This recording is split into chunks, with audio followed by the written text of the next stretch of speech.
ताऱ्यांसाठी भिनली माती र मरदा फुलली छाती र आता तू चल रमणा तू चल बेधाय दिशा ना जाग चल तू चल रमणा तू चल रगतात फिरवू ही आग चल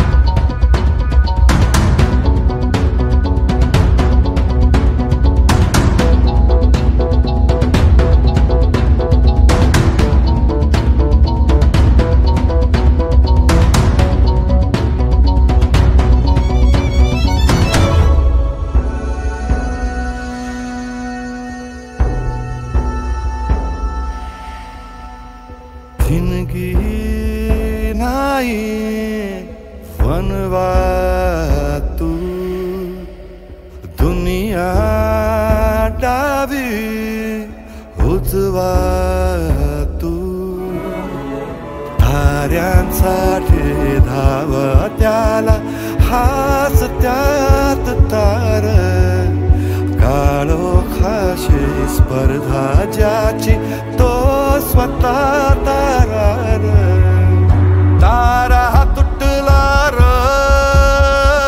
मरदा कौल मिळाला र आता तू चल रमणा तू चल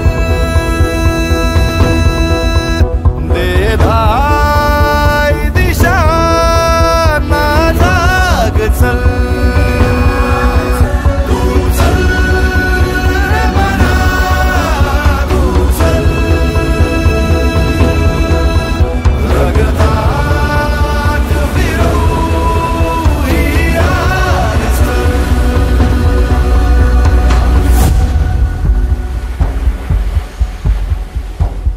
तू चल रमणा तू चल रगतात फिरवू ही आग चल अंगण भिनली माती कसली भीती सुटली नाती ध्येयासाठी भिनली माती र मरदा फुलली छाती र आता तू चल रमणा तू चल बेधाय दिशा ना जाग चल तू चल रमणा तू चल रगतात फिरवू ही आग चल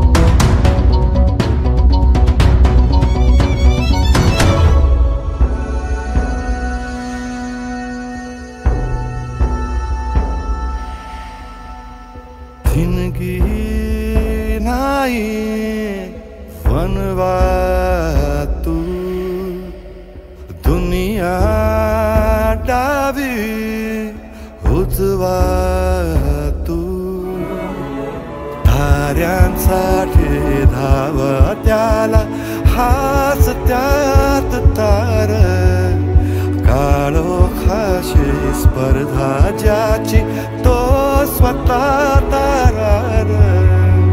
तारा हा तुटला र मारला,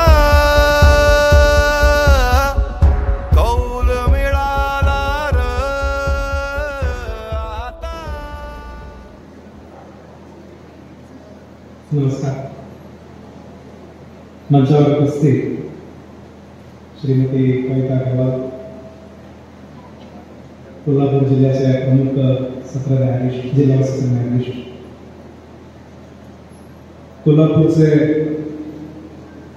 जिल्हाधिकारी श्री येडगे साहेब, आयुक्त मंजुलक्ष्मी मॅडम,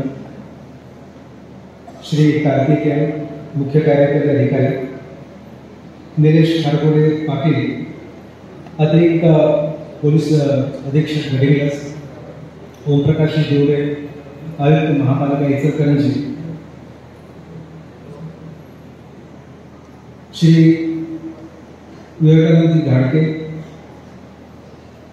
महाराष्ट्र गोवा आणि गोवा बार असोसिएशनचे सदस्य, श्री ॲडव्होकेट बोध अध्यक्ष कोल्हापूर जिल्हा असोसिएशन, या संस्थेचे अध्यक्ष श्री अभयकुमार साळुंखे, इतर मान्यवर बंधू आणि भगिनी, समाज एक अशा घटकाने बनलेला असतो की ज्यामध्ये प्रत्येकाचं काही ना काही योगदान आहे. नाहीतर समाजाची जी निरंतरची जी प्रगती आहे ती कुठेतरी खुंटावते. कुणाच्या गरजा पूर्ण होणार नाही, कुणाच्या गरजा गरजेपेक्षा जास्त प्रमाणात पूर्ण होतील. तर अशा विभिन्न प्रकारच्या विषमता यावर अंकुश ठेवणे, त्या कमी करणे हा प्रमुख उद्देश शासकीय योजनांचा आहे असं माझं व्यक्तिगत मत. शासकीय योजनांचा जर आपण अभ्यास केला तर शासनाची जितकी काही खाती आहेत त्या प्रत्येक खात्यांतर्गत समाजातील त्या योजनेअंतर्गत येणाऱ्या घटकांचा जे त्याचे विषयवस्तू आहेत तर त्यांचा विकास, त्यांच्या समस्यांचं नियंत्रण, त्यांच्या समस्यांचं निराकरण या सगळ्या उद्देशाने या सगळ्या योजना कार्यरत असतात. याबद्दल काही मी जास्त काही बोलणार नाही, कारण माझ्या अगोदरच्या वक्त्यांनी या योजना काय आहेत, कशासाठी आहेत याच्याबद्दल सगळं काही विस्तृतपणे सांगितलेलं आहे. माझी सवय आहे की काही उदाहरणादाखल कुठल्याही कार्यक्रमाचा गरज आणि उद्दिष्ट समजला पाहिजे ही मी एक माझी भूमिका ठेवतो. आणि ते बोलत असताना विषयाला निगडीत जर काही उदाहरण देता आलं तर त्याचा मी नक्की विचार करतो. शेवटी इथून येणारे वक्ते जे बोलतील तर त्याचं महत्त्व जोपर्यंत पटणार नाही तर ज्या विषयावरती आपण कार्यक्रम घेतो कदाचित त्याची जी डेप्थ आहे म्हणतो आपण, त्याची जी भूमिका आहे, त्याची आवश्यकता आहे, कदाचित त्याचा अंदाज होणं, अभ्यास होणं,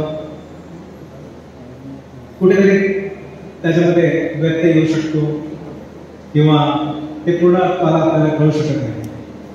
तर सरळ उदाहरणाकडे एक व्यापारी असतो, जुन्या वस्तू घेणे आणि नवीन वस्तू विकणे हा त्याचा व्यवसाय. प्रत्येक दिवशी श्रीमंत सोसायटीकडे जाणे, त्यांच्याकडे काय ज्या वस्तू असतील ज्या त्यांना आता वापरायोग्य त्यांना वाटत नाही, उपयोगिता त्याची कमी झालेली आहे, तुटली असेल तर ती गोळा करणे आणि मग आपल्या दुकानामध्ये तिला स्वच्छ करून ठेवणे आणि त्याची विक्री करणे हा त्याचा रोजचा व्यवसाय. तर जिथे जिथे वस्तू गोळा केल्या तर तो त्याची रचना इतकी विशिष्टपणे करायचा आपल्या ट्रकमध्ये, तिथून घेऊन दुकानामध्ये, की ते कोणालाही त्या वस्तूंमध्ये उपयोगिता आहे अजून पण याचा एक अंदाज येईल. तर एक दिवस तो असा सगळ्या वस्तू गोळा करतो आणि आपल्या जे काही ट्रक असतं त्या ट्रकमध्ये ते लादून नियोजनबद्धरित्या त्याचा विभागणी करून, वाटणी करून आपल्या दुकानाकडे जात असतो. तर तिथून निघताना बऱ्याच एक अंतर असतं. त्या अंतरामध्ये काही लोकांचं त्याच्या ट्रककडे लक्ष जातं, त्या वस्तूंकडे त्यांचा डोळा आकर्षित होतो. तर सर्वात पहिले काही विद्यार्थी त्याला, काही दुकानदार त्याला हात देतो आणि थांबवतो. त्याच्याकडे काही साधे रद्दी पेपर असतात, जुने 2-2, 3-3 महिने जुने. तर तो त्याला थांबवतो आणि म्हणतो की मला रद्दी पेपर पाहिजे. तर कशासाठी? तर तो माझं काचाचं मोठं सुरुवातीचे काम चालू आहे, तर ते आतलं काम दिसू नये म्हणून मला पेपर पाहिजे. तो त्याला ते जे काही गरजेपुरते पेपर देतो. तर त्या व्यक्तीला आपल्या दुकानाची काचं झाकण्यामध्ये त्याची मदत होते. पेपर जुना आहे, मात्र उपयोगिता अजून संपलेली नाही. आणखी पुढे जातो तर काही विद्यार्थी मिळतात. विद्यार्थ्यांना विचारतो काय पाहिजे, तर म्हणते काही जुनी पुस्तके दिसतात, काही कामाचे असेल तर. काही 8वी, 9वी, 10वीच्या मुलांना त्यांच्या गरजेप्रमाणे 9वी, 10वी, 11वीची पुस्तकं जुनी मिळतात. तर ती तो त्यांना विकतो. त्याचं मूल त्यांना घेतलेल्या किमतीपेक्षा दुप्पट किमतीमध्ये ते जातात. आणखी पुढे जातो तर काही मनोरंजनाची पुस्तकं, कहाण्या, काही गृह सजावटीची पुस्तकं, पाककलेची पुस्तकं. तर महिलांचा गट आढळतो आणि ते पुस्तकांची खरेदी होते. असं करत करत एक ती 4 चाकी एक झोपाळा आपण म्हणतो ना, रस्त्यावर येताना लहान बाळांना त्याच्यामध्ये आपण बसवतो. 1-1.5 वर्षाचं बाळ ज्याला कड्यावर घेणं शक्य नाही. मुंबई किंवा इतर ठिकाणी आपण साधारण बघतो की बगीच्याच्या ठिकाणी, बगीच्यामध्ये, रस्त्याच्या कडेला मुलाला त्याच्यामध्ये बसून त्याला लोटगाडी, मुलालाही आनंद होतो आणि ते त्याला ढकलणाऱ्या आई वडिलांना पण आनंद होतो. जाताना एक माणूस त्याला अडवतो आणि म्हणतो एक कसं दिलंय, काही 30-40 रुपयाला ते तुटलेली ती सायकल किंवा ते झोपाळा, चाकावरचा झोपाळा म्हणजे की त्याला आपण सहज त्याला आपण कल्पना करू शकतो. तर तो विकत घेतो आणि मग तो घरी बसतो. अगदी आपले खारेदाणे, शेंगदाणे, खोटाणे असा विक्री करणारा तो माणूस भाव वगैरे करतो. तर तो घेताना जो व्यापारी असतो तो ते काहीतरी 50-100 रुपयाला वस्तू देतो. पण या माणसाकडे, गरीब माणूस, त्याकडे तेवढे 100 रुपये पण नसतात ज्याला त्यांनी त्या व्यापाऱ्याने घेतलेली असते. मग तो देतो मेरे पास पैसा नहीं, बच्चे के लिए चाहिए. म्हणतो की ठीक है, आज मेरा काफी अच्छा बिजनेस हुआ, तुम 20 रुपये कम देतो. तर ते 100 रुपयाला घेतलेली वस्तू 20 रुपये घटाने त्या व्यक्तीला तो विकतो. ओळखीचा असतो, चाचा दे दो, ठीक आहे. 2 दिवसांनंतर ती वस्तू घेऊन त्याला स्वच्छ करतो. ते सायकलला जे काही तो झोपाळा असतो, आपल्या मुलाला घेऊन आपल्या त्या बगीच्याच्या ठिकाणी त्याची जी काही छोटीशी जागा असते, मुरमुरे, फुटाणे, चणे पिण्याची, तिथे त्या मुलाला घेऊन जातो आणि त्या मुलालाही आनंद होतो त्याच्यात. तर तिथूनच एक कुटुंब जात असते, एक कपल जात असते. त्यांच्याकडे नवीन गाडी असते तशीच. तर अचानक त्या कुटुंबातल्या त्या लहान बाळाचं लक्ष, त्या लहान बाळाच्या वडिलांचं लक्ष त्या गाडीकडे जातं. तर त्याला असं वाटतं की कदाचित आपण विकलेली तर नाही, सहज विचार करतो. पण जर जेव्हा लक्ष जातं त्या माणसाकडे जो चुरमुरे वगैरे विकत असतो तर तो त्याला ओळखून घेतो. अरे आता बालपणीचा मित्र आहे. तर त्याला ते जरा अवघड जातात की कसं काय विचारायचं. माझ्याच वर्गामध्ये शिकलेला, तालुक्याला पण पुढे तो जाऊ शकला नाही, मी जिल्ह्याला गेलो, शिकलो, ऑफिसर झालो. तर त्याला हेजिटेशन होतं विचारायचं की नाही विचारायचं. पण त्याच्या पत्नीला खुणावतो, म्हणतो की जर विचार, आपण विकलेली गाडी ती जाते, पत्नी त्याला विचारते काही वस्तू घेते आणि सहजच विचारते अरे अच्छी गाडी है कहाँ से ली? थोड़ी कुछ नहीं, एक व्यापारी है उनसे लिया. अच्छा. मग ती सांगते की कधी घेतली? तर म्हणजे ती 2 दिवस झाले. अच्छा. त्याच्यात पतीला जाऊन सांगते की अरे आपले तो म्हणतो की बघ त्याचा हँडल तुटलेला आहे किंवा पाकलेला आहे, ही आपलीच आहे. त्याला तो दुखतंय की हा मित्र आपल्यासोबत शिकलेला पण गरीबमुळे तालुक्याच्या पुढे शिकला नाही, जिल्ह्यापर्यंत पोचला नाही. आपण पोचलो, शिकलो. दुसऱ्या दिवशी तो एक नवीन गाडी घेतो तशीच, जी त्याने स्वतःच्या बाळाकडे घेतली. ती त्याच्याकडे घेतो, त्याला म्हणतो का मी बघितलं, मला आवडला ते घ्या, आपण सोबत शिकलो, एका बारकावरती शिकलो, तर ही नवीन गाडी तुझ्या मुलाकडे का? तुझ्या मुलाचं माझ्या मुलाचं वय सारखं, त्यांचे आनंद आवडीनिवडी सगळ्यासारख्या, मग त्याच्यावर विषमता नव्हते. तो श्रीमंताचा मुलगा झाला तर काय, पण तुझ्या मुलाचा हक्क आहे, ही वस्तू ठेव माझ्याकडे प्रेमा म्हणून. तो ती ठेवतो, त्याला कपडे वगैरे देतो मित्राला. मित्र हा एक भाग झाला. आता याच्यामध्ये आपण म्हणणार की कथा सांगण्यामध्ये उद्देश काय? याच्यामध्ये उद्देश असा आहे की ज्या ज्या वस्तू त्याने विकल्या त्या व्यापाऱ्याने, प्रत्येकाने आपापल्या गरजेप्रमाणे त्याच्यामध्ये उपयोग शोधला. विकणाऱ्याने आपला उपयोग नाही शोधला, कारण त्याची उपयोगिता संपलेली होती त्याच्याकरिता. पण त्या जुन्या वस्तू सुद्धा त्याची उपयोगिता आपल्या गरजेप्रमाणे, आपल्या आर्थिक परिस्थितीप्रमाणे त्या माणसांनी ती बरोबर त्यामध्ये ती उपयोगिता शोधली, बघितली आणि त्याचा उपयोग करून त्याचा आनंद घेतला. जसा शेवटला त्याचा विकत घेणारा तो चुरमुरेवाला होता, त्याच्या मुलाला ज्या जुन्या गाडीने आनंद दिला, तेवढाच आनंद त्या बाळाला नवीन गाडीनं पण होणार आहे.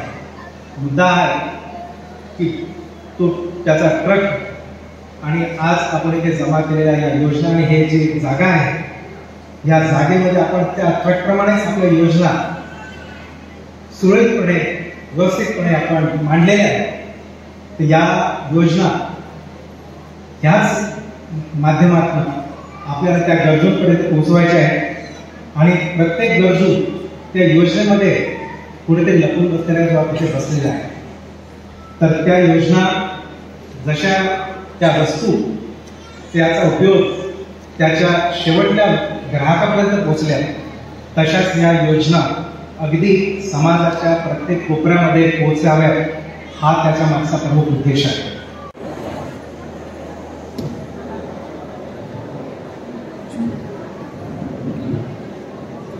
अरे भावा, काय नाही विशेष? काय म्हणतोय सागर, कसा आहेस? एकदम पास. काय नाही विशेष? तुझ्याकडे लेक्चरला बसला नाहीस? मी आणि लेक्चरला आपण कधी लेक्चरला जात नसतोय. ते पण कराय भावा, आपण फक्त टाइमपासला येतोय. तू का गेला नाहीस कॉलेजला? अरे तुला तर माहिती आहे ना, आपल्या आयटीएमची येण्याची वेळ झाली, म्हणून तिचीच वाट पाहतोय. अजून लेक्चर संपलं नाही का? येईल रे, येईल, वाट बघ. मेरी सपनों की रानी कब आएगी तू? आएगी आएगी, जरा धीर धर. अरे आधी वाटतंय. खूप छान झालं, मला तर खूप मजा आली. मी आज खूप खुश आहे.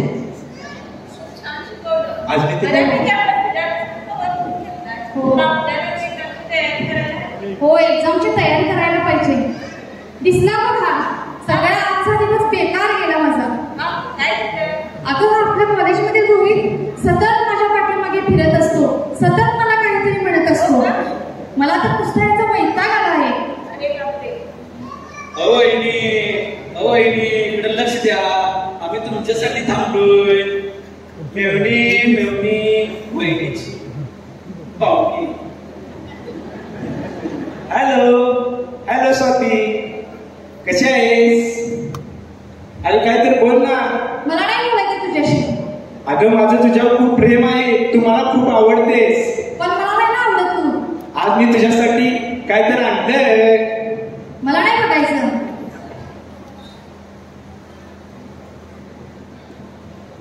आज मी माझ्या गुलाबाच्या फुलाला गुलाब आणलाय.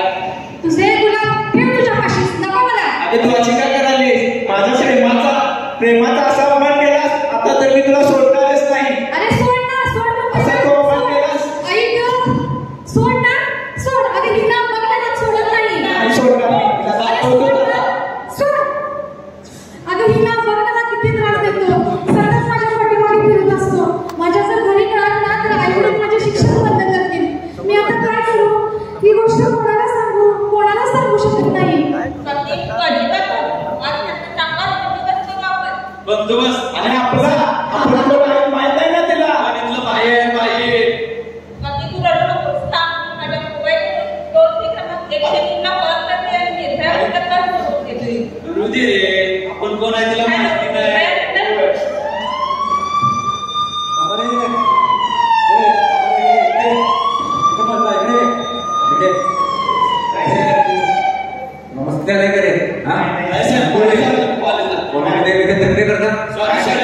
फोटो काढतात मुलींना छेडछाड करतात. शिंदे ताब्यात घ्या ना.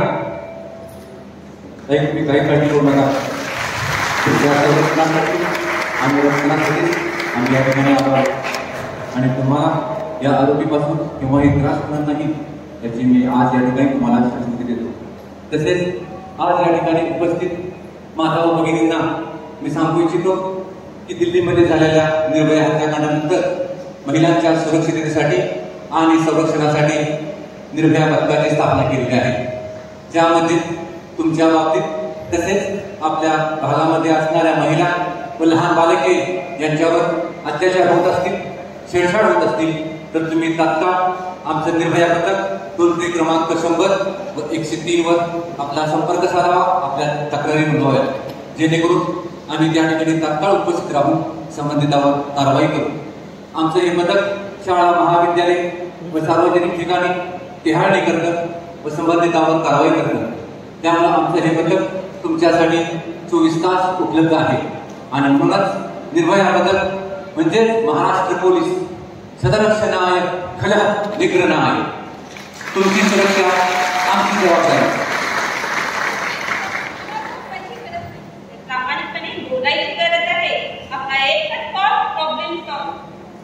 अपप्रवृत्तीचा नको तो स्पर्श, अपप्रवृत्तीचा नको तो स्पर्श झुगारून दे तू भया. समर्थ सोबत आहेत तुझ्या, आहेस तू निर्भया, आहेस तू निर्भया. महिलांचे रक्षण व सुरक्षा आज आमचा ध्यास, आज आमचा मान आणि आज आमचा स्वाभिमान. जय हिंद, जय महाराष्ट्र.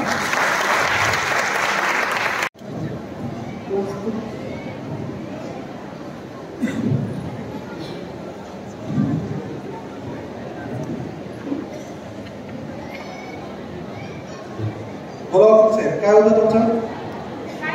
मी वाटत आहे आजच्या दैनंदिन बोर्डावर माझा सिरियल नंबर आणि माझ्या वादीने तुमच्या गावाच्या खात्यात पाठवाचा दावा दाखल केलेला आहे. आज काय चौकशीसाठी आहे का? हो, आजच्या कामाच्या बोर्डावर चौकशीसाठी आहे. आपण चालवायला तयार आहे का? हो साहेब, मी काम चालवायला तयार आहे. पक्षकार आले तुमचे? हो आले साहेब, आमचे पुस्तकाला आलेले आहे.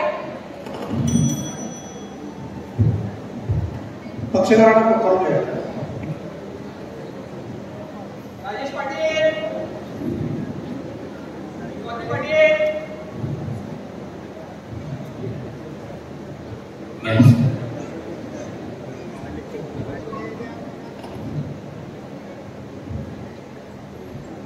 बसायचं. काय नाव आपलं? राजेश पाटील. आपलं नाव? स्वाती पाटील. मी आता आपला प्रकरण बघितलं तर आपण वाटपासाठी दावा दाखल केला. वाटपासाठी दावा दाखल केलेला आहे. हे तुमचे भाव आहे? हो हो. प्रकरण बघितलं असं वाटतं की तुमच्या दोघांच्या समझोता होऊ शकतो. तर तुम्ही करू इच्छिता का त्यामध्ये? मी तयार आहे. माझी तयारी काय मला माहिती नाही नाही, भाऊ दरवेळेस कायम म्हणत राहतील. एक लक्षात घ्या, प्रकरण तुमचा पिटण्यासारखं आहे. तुम्ही बहीण भाऊ आहे, त्यामुळे असं भांडत बसण्यात काही पॉईंट नाही आहे. तुम्ही जर असं समजूतानं घेतलं तर मिळू शकतं तुमचं. आता दावा बघितला तर मला वाटतंय 10 वर्ष जुना दावा आहे. 10 वर्षापासून तुम्ही न्यायालयात येत आहे. अजून 10 वर्ष यायची तुमची इच्छा आहे का? नाही ना. मग तुमचं जे काय बहीण भावाचं नातं आहे त्या नातं एक पवित्र नातं आहे. आणि त्या नातं जर तुम्हाला आबादी ठेवायचं असेल तर तुम्ही हे जो काय वाटपाचा दावा दाखल केला आहे तर यामध्ये थोडंसं सामंजस्यपणानं घेतलं तर तुमचा दावा भेटू शकतो आणि तुमचं हे नातं सुद्धा व्यवस्थित हे होऊ शकतं. तर तुम्ही तयार आहे का? माझी तयारी आहे, याचं काय मला माहिती नाही. नाही, मी पण तयार आहे. पण हा जर फसवणार नसेल तर मी तयार आहे. काका बघायला ती हजरच असते, मग काय करणार? वकील साहेब, मला असं वाटतं या दोघांच्या चर्चा झाली तर हे प्रकरण मिटू शकेल. तर मी काय करतो, तुम्हाला मध्यस्थी केंद्राकडे रेफर करूया आणि मग काय होतं. तर तुम्ही मिटवायला तयार आहे? काय मिटवत नाही. आपण काय करू, आता आपल्याला कोल्हापूर जिल्हा विधी सेवा प्राधिकरणामध्ये मध्यस्थी केंद्र आहे. तर त्या मध्यस्थी केंद्रामध्ये तुम्ही मी तुम्हाला पाठवतो देतो. मध्यस्थी केंद्रामध्ये जे मध्यस्थी आहेत ते तुम्हाला जे तिथे जे मध्यस्थी हे न्यायाधीश असतात त्यामुळं ते तुम्हाला तिथे गेल्यानंतर तुमच्या प्रकरणाच्या अनुषंगाने तुमच्यातला वाद काय आहे तुमच्यातल्या नातेसंबंध आणि कायद्याच्या तरतुदींची सांगड घालून तुम्हाला काही मार्गदर्शन करतील. तर त्या मार्गदर्शनाला तुम्हाला तुमच्या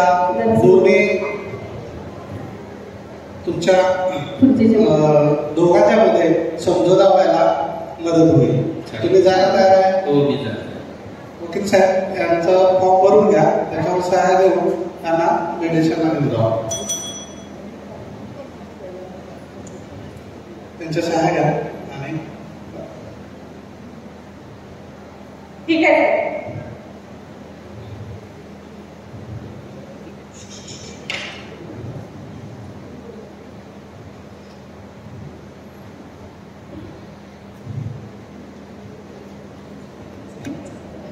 नाही मला हुशार नाही.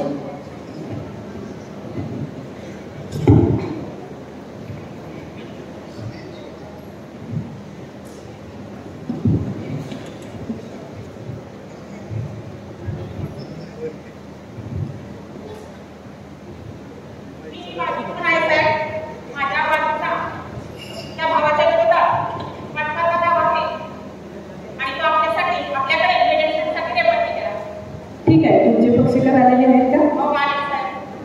पक्षकारांना पकडा.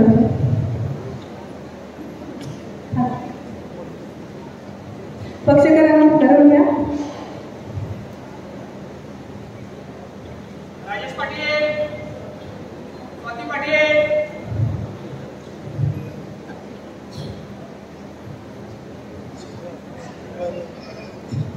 बसा बसून.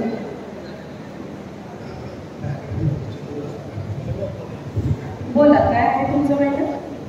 माझ्या वडिलांनी मला घरात हिस्सा देण्याचं ठरवले, त्यासाठी मी भावावर वाटपाचा दावा दाखल केलेला आहे. मला वाटते द्यायचं आहे, मला हिला हिस्सा द्यायचा आहे. मी एक प्रशिक्षित मध्यस्थी आहे. मी कायदेशीर मार्गाने तुमचा वाद मिटवण्यासाठी तुम्हाला मार्गदर्शन करू शकते, जेणेकरून तुमच्यातील वाद मिटवण्यासाठी तुम्हाला मदतच होईल. पण इथं जी चर्चा होईल त्याचा तुमचा जो न्यायालयामध्ये वाद आहे त्याच्यावर कोणताही परिणाम होणार नाही. त्यामुळे तुम्ही निश्चितपणे तुमच्या वादाबद्दल इथं माहिती सांगा. तुमची संपूर्ण माहिती गोपनीय राहील. काय आहे तुमचा वाद? सध्या मला साहेबांना पैशाची गरज आहे, त्यासाठी मला माझ्या जे वाट्याचं आहे ते मला विकायचं आहे, पण हा भाऊ त्यासाठी तयार होत नाही. मला हिला हिस्सा द्यायचाच आहे, परंतु हिला जे हिस्सा घेऊन दुसऱ्याला विकणार आहे त्याला मी विरोध आहे. बघा, संपत्तीच्या बाबतीत काही कायद्याने नियम आहेत. तुमच्या वडिलांनी जर मृत्यूपत्र केलेलं नसेल तर त्यामध्ये तुमच्या दोघांचाही हिस्सा समान येऊ शकतो आणि तुम्ही दोघंही वादात आहात. तर बघा तुम्ही काय करायचं. मला पैशाची गरज आहे, मला तो हिस्सा माझा विकावा लागेल. मी तिला हिस्सा मी द्यायला तयार आहे आणि जर तिला विकायचं असेल तर ती मला विकू दे. मी तिला काही पैसे देत आहे. हे काय किंमत देणार त्याची? बाजारभावाप्रमाणे काय असेल ते रक्कम देईल. हे बघा, किती वर्ष झालं तुमचा दावा चालू आहे? 10 वर्ष झाली हा दावा दाखल आहे. मग 10 वर्ष झालं तुम्ही कोर्टामध्ये चक्रा मारताय, तर तुमचा वेळ आणि पैसा तसंच तुम्हाला तुमच्याबरोबरच तुमच्या फॅमिलीला सुद्धा मानसिक त्रास सहन करावा लागतोय. तर तुम्ही भाऊ बहीण आहात, तर काहीतरी सामंजस्याने घेतलं तर तुमच्यामधील वाद मिटू शकतो. भाऊ मला दरवेळेस मला फसवत असतो, यांच्यासोबत काय समझोता करायचा? मी बाजारभावाप्रमाणे 10 लाख रुपये किंमत होती द्यायची, मी 10 लाख रुपये द्यायला तयार. सध्याच्या बाजारभावानुसार त्याची किंमत 20 लाख आहे. 20 लाखाच्या मी काही करू शकत नाही. हे बघा, तुम्ही मागेला किती वर्ष गेला? दावा दाखल केल्यापासून मी गेलीच नाही. आणि तुम्ही बहिणीकडे किती? माझ्या विरुद्ध दावा दाखल केल्याचा जायचा प्रश्न कुठं आला? मग या वादामुळे तुमचं भाऊ बहिणीचं नातं सुद्धा किती संपुष्टात यायला लागलेलं आहे. तुम्ही थोडं जरा विचार करा, आणखी सामंजस्याने घ्या, तुमचं नातंही टिकून राहील. मी आता सांगतो, बाजारभावाचं राहू दे, 2 लाख अजून वाढवतो, 12 लाख रुपये द्यायचे. दरवेळेस असं बोलतात हे. थांबा, या हट्टापायी आजपर्यंत मिटलेलं नाहीये. थांबा जरा, तुम्ही पण जरासं बाजारभावाप्रमाणे विचार करा. बहीण आहे तुमची ती. हे बघ राजेश, तुझं राहू दे, माझं राहू दे. 15 लाखाला होतोय का कबूल कर, नसेल तर मला काही ठेवायचं नाही. ठीक आहे 15 लाखांना समाधान आहे. 15 लाख द्यायला तयार आहे. पण 15 लाख देणार कसे? 15 लाख एक रक्कम मिळाली पाहिजे मला. रोख रक्कम माझ्याकडे नाहीये. मी चेक न देईन तिला. मला 15 दिवसात आणि ह्याने दिलेला चेक वाटण्याची नाही चेक वाटला तर तुम्ही केस करू शकता. पण ती वेळही आणणार नाही. मी चेक वाटण्याची व्यवस्था मी करतो. पण बघा थोडं भावावर विश्वास ठेवा. इतके 10 वर्ष झाले विश्वास तर ठेवते भावावर. आता काहीच नाही झालं. काय आता गोडी गुलाबी होत आहे ना, 15 लाख ठरलेले आहेत. मी तुला 15 लाख रुपये द्यायला. तुम्हाला 15 लाख मान्य आहे? हो, आणि तुम्ही बहिणीला 15 लाख रुपये द्यायला तयार आहे. म्हणजे तुमचं ही वाद आहे तो तुमचा अगदी आनंदाने मिटलेला आहे आणि तुमचं नातं ते पुढे असंच राहील. उत्तम. मी तुम्हाला कायदेशीर अधिकार समजावलेले आहेत. आता तुम्ही वकिलांच्या मदतीनं कागदपत्र तयार करून ठेवून तुमच्यातील वाद तुम्ही संपुष्टात आणा. आणि जवळच दिवाळी पण आलेली आहे. बहिणीला दिवाळीच्या सणाला घेऊन जावा. म्हणजे तुमचं पुन्हा नातं तितकंच आनंदानं. काय दिवाळीला मी जायला तयार आहे, पण भावानं पण मला साडी घेतली पाहिजे. तू एक का आता एक भेटले म्हणल्यावर 2 घेतो. 2 घ्यायला तयार आहे भाऊ. बरं ठीक आहे, तयार आहे.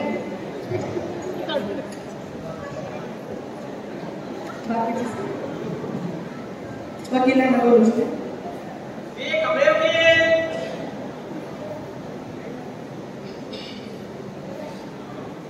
साहेब, आपण केलेल्या तरतुदीनुसार टर्म्स अँड कंडिशन घालून मी हा ड्राफ्ट तयार केलेला.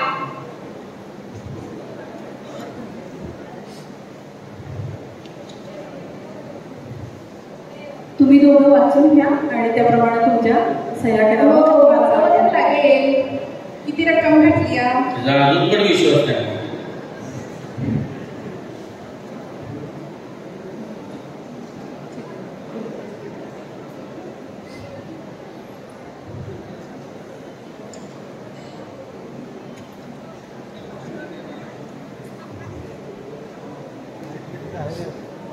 छान. खूप चांगल्या पद्धतीनं तुम्ही तुमचा वाद मिटवला आणि तुमचं असंच भाऊ बहिणीचं नातं अबाधित राहो आणि तुम्हाला शुभेच्छा सगळ्यांना. धन्यवाद.